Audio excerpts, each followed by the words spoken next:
Assalamualaikum warahmatullahi wabarakatuh. Perkenalkan, nama saya Muhammad Herul dari program studi pasca sarjana pendidikan geografi. Di sini saya akan menjelaskan beberapa materi tentang geografi kebencanaan. Jadi sebelum masuk ke videonya, saya mengambil masalah yang terkait dengan dampak erupsi Gunung Api Semeru. Saya akan membahas tentang materi tentang geografi kebencanaan.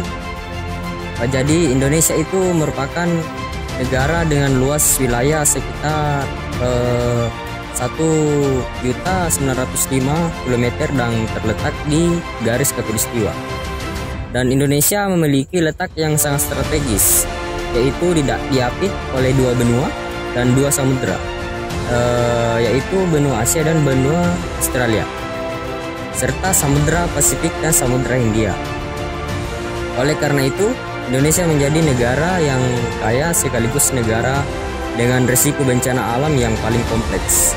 Salah satu kekayaan Indonesia yang juga dapat menjadi sumber bencana alam adalah terdapatnya banyak gunung api, karena Indonesia merupakan salah satu negara di mana terjadi pertemuan tiga lempeng tektonik aktif. Lempeng tektonik aktif itu yang utama di dunia yaitu lempeng Indo-Australia di bagian selatan, dan Eurasia di bagian timur, dan lempeng Pasifik di bagian timur. Indonesia juga berada pada tiga sistem pegunungan. Yang pertama itu Alpine, Sunda, dan Circum. Pasifik dan Circum Australia. Indonesia memiliki lebih 500 gunung berapi dengan rincian 128 gunung statusnya yang masih aktif. Menyatakan bahwa 87% wilayah Indonesia rawan bencana alam. 387 kabupaten atau kota rawan bencana alam dari 450 kabupaten Indonesia. Menurut Undang-Undang Nomor 24 Tahun 2007 tentang penanggulangan bencana. Penanggulangan bencana adalah serangkaian upaya yang meliputi penetapan kebijakan pembangunan yang berisiko timbulnya bencana, kegiatan pencegahan bencana, tanggap darurat, dan rehabilitasi. Kegiatan penanggulangan bencana mempunyai tujuan untuk mengurangi dari ancaman bencana. Proses penanggulangan bencana meliputi 3 tahap, yaitu yang pertama, pra-bencana. Tahap pra-bencana ini, penanggulangan bencana dibagi menjadi situasi tidak terjadi bencana dan situasi potensi terjadi bencana. Dalam situasi tidak terjadi bencana, penyelenggaraan penanggulangan bencana meliputi perencanaan penanggulangan bencana, pengurangan risiko bencana, pencegahan, serta pemanduan perencanaan pembangunan dan pelaksanaan. Persyaratan analisis risiko bencana dan persyaratan standar teknis penanggulangan bencana. Sedangkan dalam situasi potensi terjadinya bencana, penyelenggaraan penanggulangan bencana meliputi pertama, kesiapan, kedua, peringatan, yang ketiga, mitigasi bencana.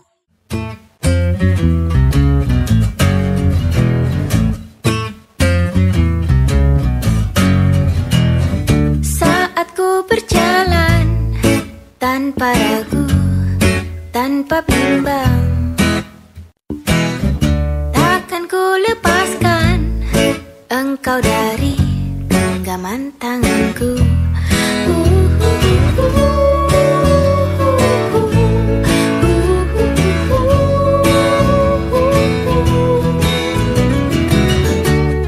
Melepas lelah, pergi jauh, kembali lagi bersamamu selalu, tak ingin ya masih banyak.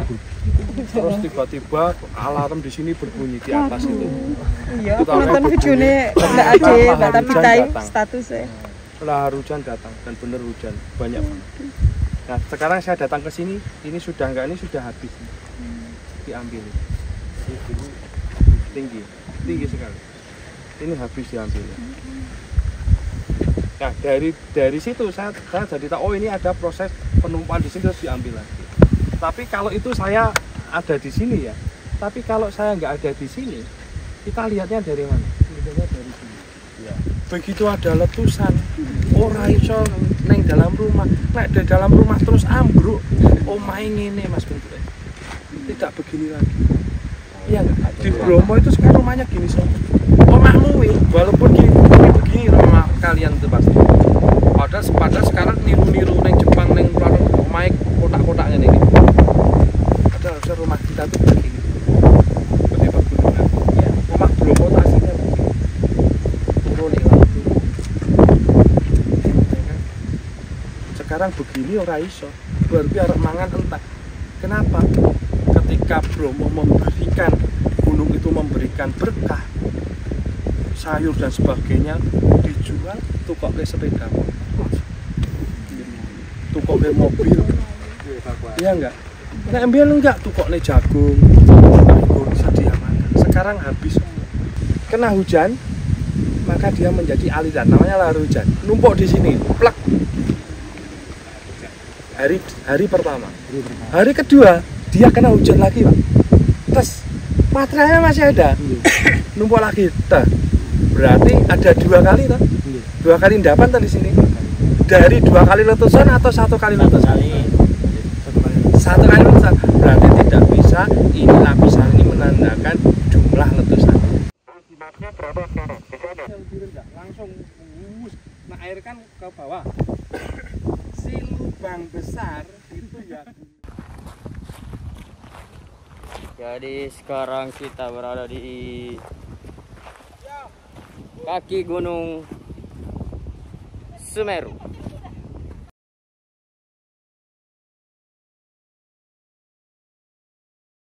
Bisa deteksi dari sini. Nah ini merupakan salah satu contoh ya, contoh pantauan gunung yang memang aktif. Ya harus mau nggak mau harus seperti ini. Ya. Tadi juga kita lihat pakai solar cell juga ya Pak, tenaganya itu ya Pak ya. Pakai solar cell. Sebenarnya pakai solar cell. Solar cell ya.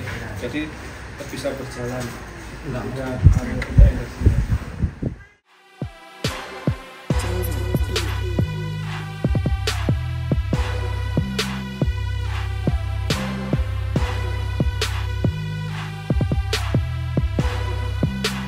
Sebenarnya materialnya menentukan. Ini konfigurasi prosesnya pada zaman itu. Makanya sistemnya itu tetap area padanya tempat penambangnya juga merah. Di sana tadi itu kalau musim hujan, banyak kemungkinan. Banyak. Kenapa? Karena material yang dibakar di sana kita di sini impor. Ucapan luar biasanya di sana sudah diambil untuk bisa berikan.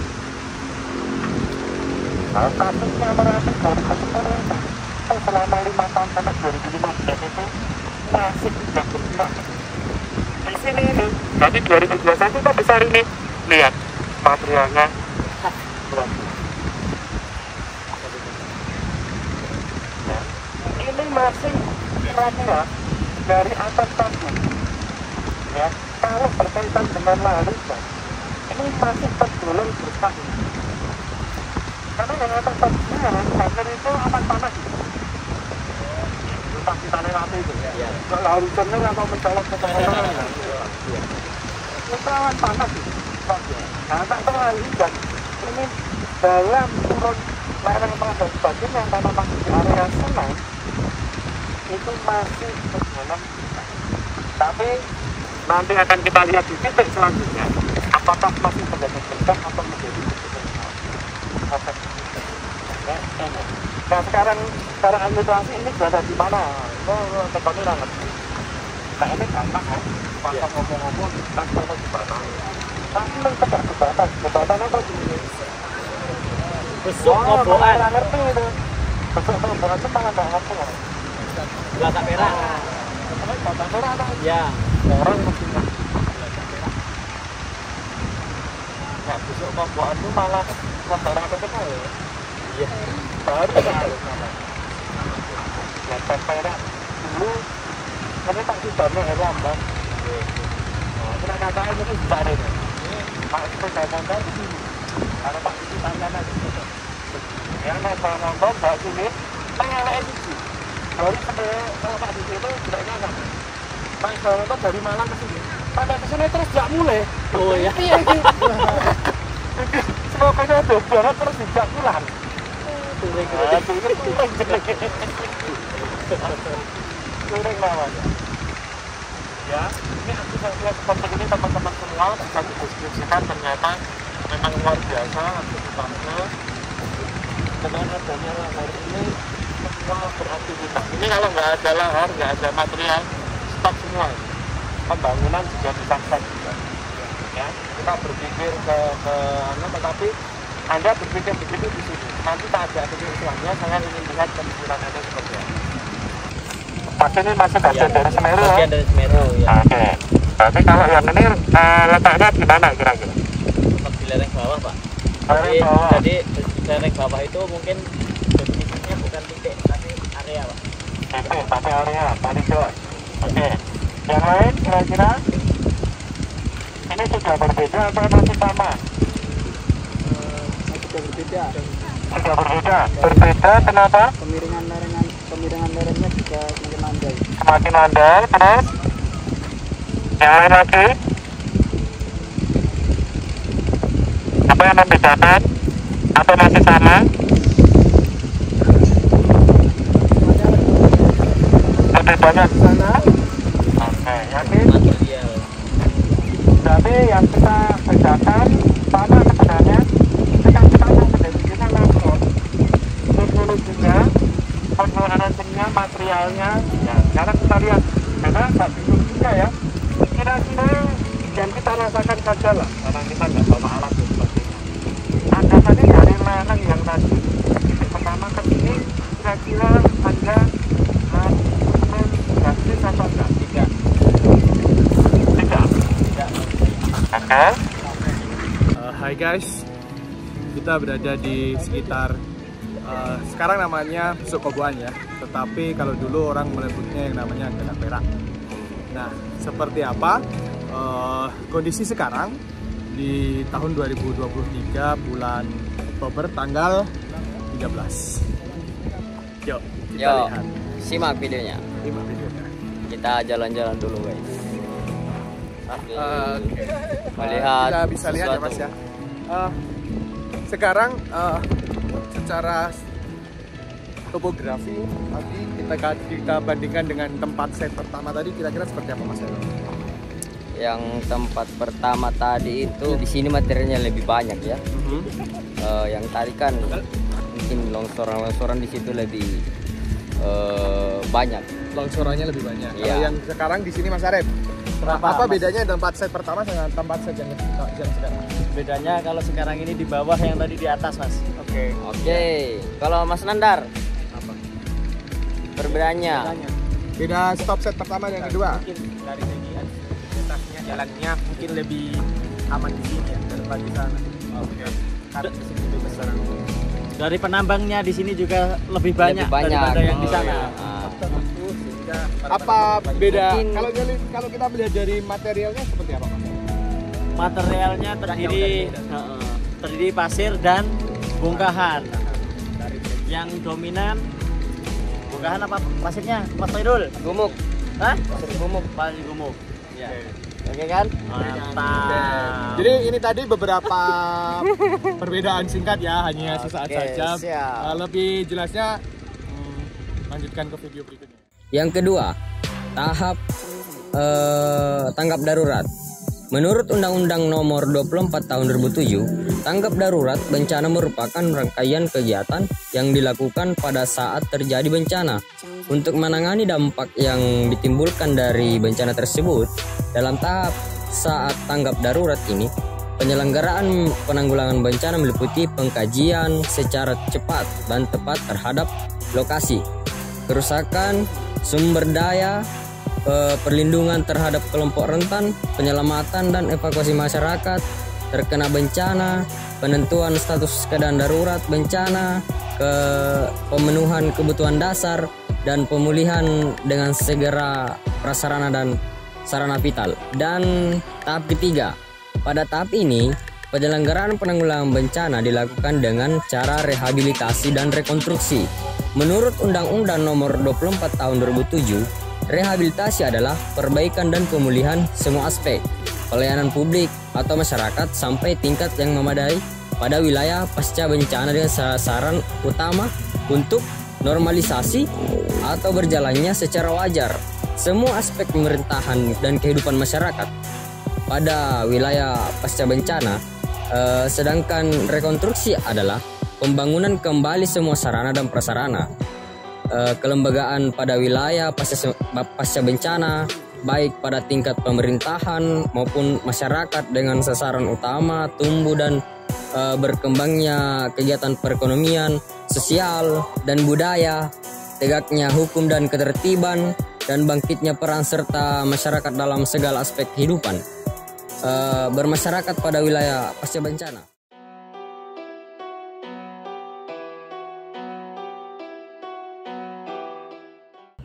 Ya enggak?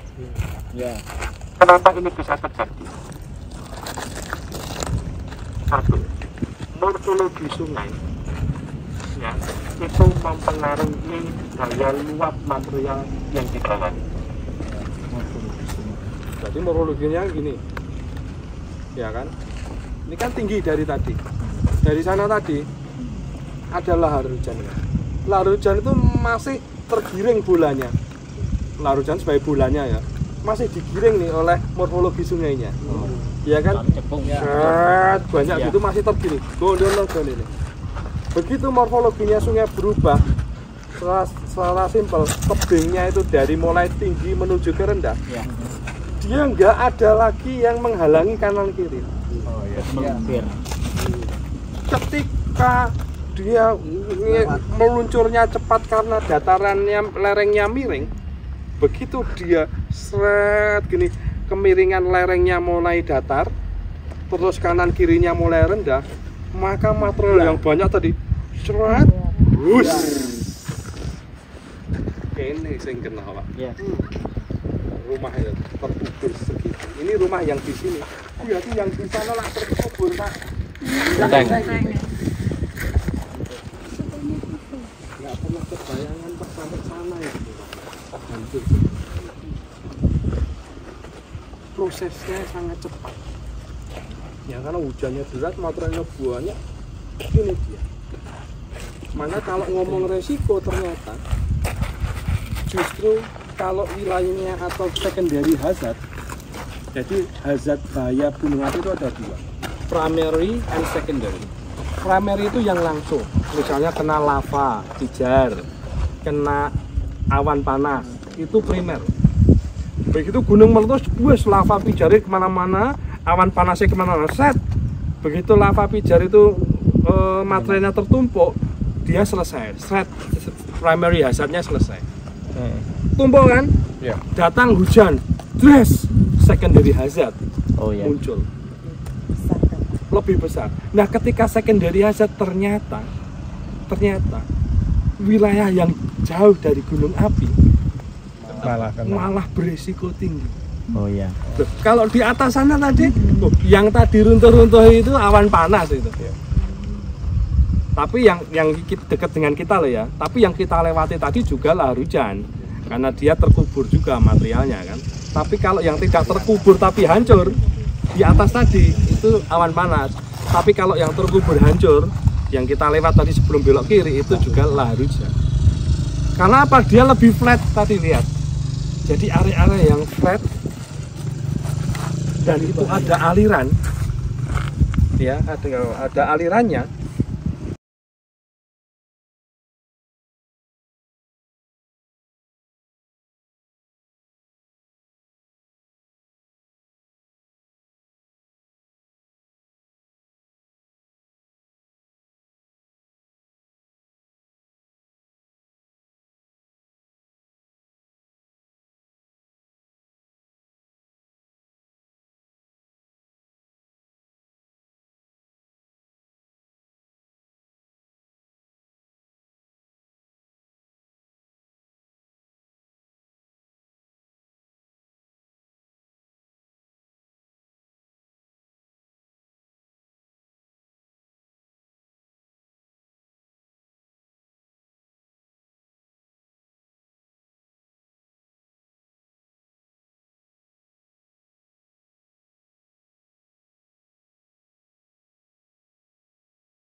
atau berubah?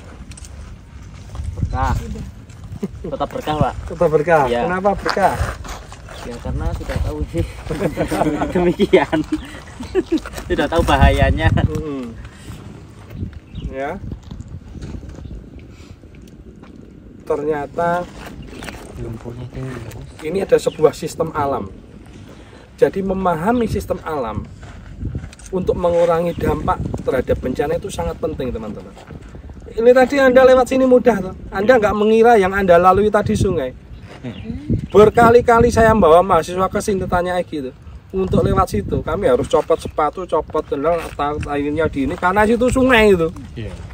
Yang masuk sini sekarang. Iya. Oh. Anda tadi nggak tahu karena apa kering. Iya. Lah kalau kering kan nggak akan sadar kalau itu sungai. Lu dari kemarin Mabes 2 ke sini, saya bawa mahasiswa Cina ke sini. Beberapa kali kita riset di sini itu tuh sungai itu. Untuk lewat situ ya agak susah kecuali truk. Mobil saya aja nggak berani kepater terus di situ kemarin. Iya kan? Nah sehingga sangat perlu sekali memahami sistem. Karena kalau daerah itu sudah terlewati, walaupun sekarang nggak terlewati tapi ada tanda-tanda ketika ada material yang berlebih, daerah itu akan terkena lagi. Ini itu kalau anu lagi ya kena lagi sini. Iya, bangun lagi. Kena lagi. Bangun lagi ya gitu. Ya, kayak gitu. Jadi siklusnya berulang dia ya. Iya. Nah, untuk itu perlu penataan, pemahaman ya. Nah, yang bisa menata, yang bisa memahami tidak lain tidak bukan adalah geografi. Karena mungkin liane geografi. Menata orang, mengedukasi orang, memahami sistem sungai, ya kan? Geografi. Nah, ini memang berat nanti. Karena geografi itu terlalu kompleks. Ini aja masih gunung, belum laut. Belum laut, belum apa lagi kan? Mari. Kalem. Di bawah ada bangga.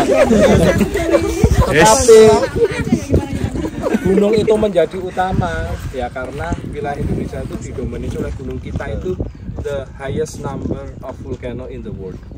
Jadi kita merupakan negara yang punya gunung api terbanyak di dunia.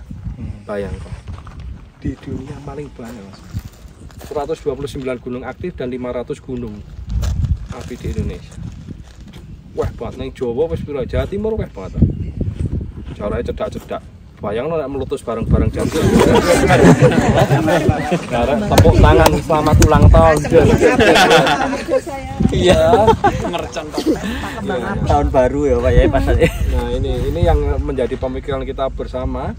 Ya, Anda sudah melihat kondisi semacam ini. Jadi Anda kalau membelajarkan besok di SMA, SMP maupun di mana Anda sudah punya gambaran yang asli seperti apa. Nah, kalau begitu sekarang kita sebenarnya sudah di bagian kakinya. Karena sudah datar terus sampai landai.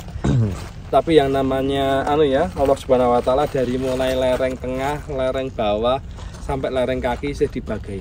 Nanti begitu ke Pantai Bangun lihat kanan ini. Penambangi sehoga sampai bawah. Yang lain di mana Pak? Nanti malam di Mbak Egi. Jadi gini, tadi sebelum saya bahas yang di sini dari perjalanan titik terakhir titik keempat di rumah yang terkena lahar tadi. Dalam perjalanan ke sini Anda lihat kanan kiri tidak? Lihat. Kanan kiri ternyata satu masih ada di sekitar sungai di sebelah kanan itu masih masih diberikan material lah, sehingga masih ada penambangan. Tapi di kanan kiri juga kita lihat sawah yang begitu subur ya di kanan kiri sawah. Nah, Bapak Ibu, ternyata sawah yang begitu subur tidak bisa tumbuh dengan sendirinya. Sawah itu perlu air, sawah itu perlu material dasar yang semuanya yang ngasih adalah semen. Kadang kita tidak akan pernah menyangka itu karena jaraknya jauh. Tapi begitu kita dari atas sampai bawah menelusuri, ternyata semuanya terpengaruh oleh si gunung api. Nggak mungkin. Loh Pak, tadi kita lihat semuanya tanahnya kan di atas, di kiri tadi sawahnya. Apa mungkin? Lawang tadi apa rumah yang berada di kiri yang dekat jalan tadi kan ya nggak mungkin karena ternyata juga terkenal lahar hujan. Ya, berarti yang tadi yang kita lihat kanan kiri tadi salah juga materialnya dari gunung Semeru. Nah, sangat datar sekali. Sampai di sini datar. Maka kita sudah berpindah morfologi sebenarnya. Kita berada di dataran. Di datarannya siapa? Dataran kaki gunung api Semeru. Yang di sini. Satu, morfologinya berbeda, materialnya itu berbeda. Lihatlah teman-teman semua, betapa luar biasanya gunung Semeru memberikan dari mulai material besar sampai kecil. Jadi koyo pitik, koyo ayam. Ayam itu mulai dari paha, dada, semuanya sampai bulunya semua dimanfaatkan. Bulunya berarti Ya kemoceng semua. Iya kan? Kemoceng. Cekernya enak. Begitu pula gunung api Semeru. Dari mulai awal sampai sekarang di bagian ini. Kalau Anda lihat tadi kalau agak sore agak siang sedikit itu banyak banget orang bermain di sana, itu tak kira bermain enggak, ternyata mereka mengambil material batu. Nah, ini dilihat semuanya tadi masyarakat ngiranya apa keripik apa ternyata semuanya batu di sini. Jengkol. Materialnya sudah berubah, berarti kita sudah berpindah kepada landform yang berbeda. Ya, berarti sudah dataran kaki. Ya, prosesnya proses fluvial karena sungai masuk ke sini. Ya kan? Batuannya sekarang. Batunya biasa tuh ya bener-bener ya. Batuan tadi kena rotasi Bapak Ibu. Rotasi muter-muter terus. Aliran. Ya kena aliran, akhirnya yang di sini temukan sangat halus. Bisa halus, bisa gepeng, tapi bisa juga buntet. Dan lebih cenderung kecil-kecil, nggak mungkin besar sampai sini ya. Iya. Kecil-kecil seperti ini. Dan ini dimanfaatkan oleh pusat penduduk. Mau nggak ada, tapi kalau saya itu kalau kesini memang nggak pernah ketemu orang yang bisa ditanyai. Wah, ya Selalu sepi. Ya, selalu sepi dan memang ini senjatanya sore dan saya belum melakukan penelitian yang bersifat sosial ya. Saya belum menanyakan ini pendapatannya berapa dari sini. Tapi kalau saya lihat semua menggantungkan ini karena wisata di sini itu tidak ada lah, masuk nggak bayar. Iya. Kabupaten Lumajang adalah salah satu kabupaten di Provinsi Jawa Timur yang memiliki tingkat ancaman bencana yang sangat beragam. Berdasarkan keterangan Ketua Badan Penanggulangan Bencana Daerah di Kabupaten Lumajang ini menghadapi 10 ancaman bencana. Salah satu ancaman bencana yang ada di Kabupaten Lumajang adalah erupsi Gunung Semeru.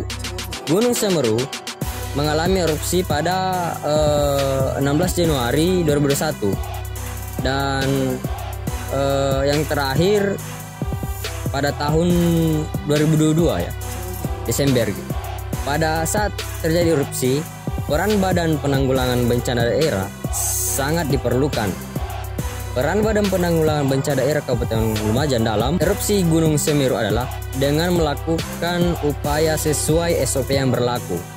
Dalam SOP terdapat 3 tahap dalam menangani bencana, yaitu prabencana, saat terjadi bencana, dan pasca bencana.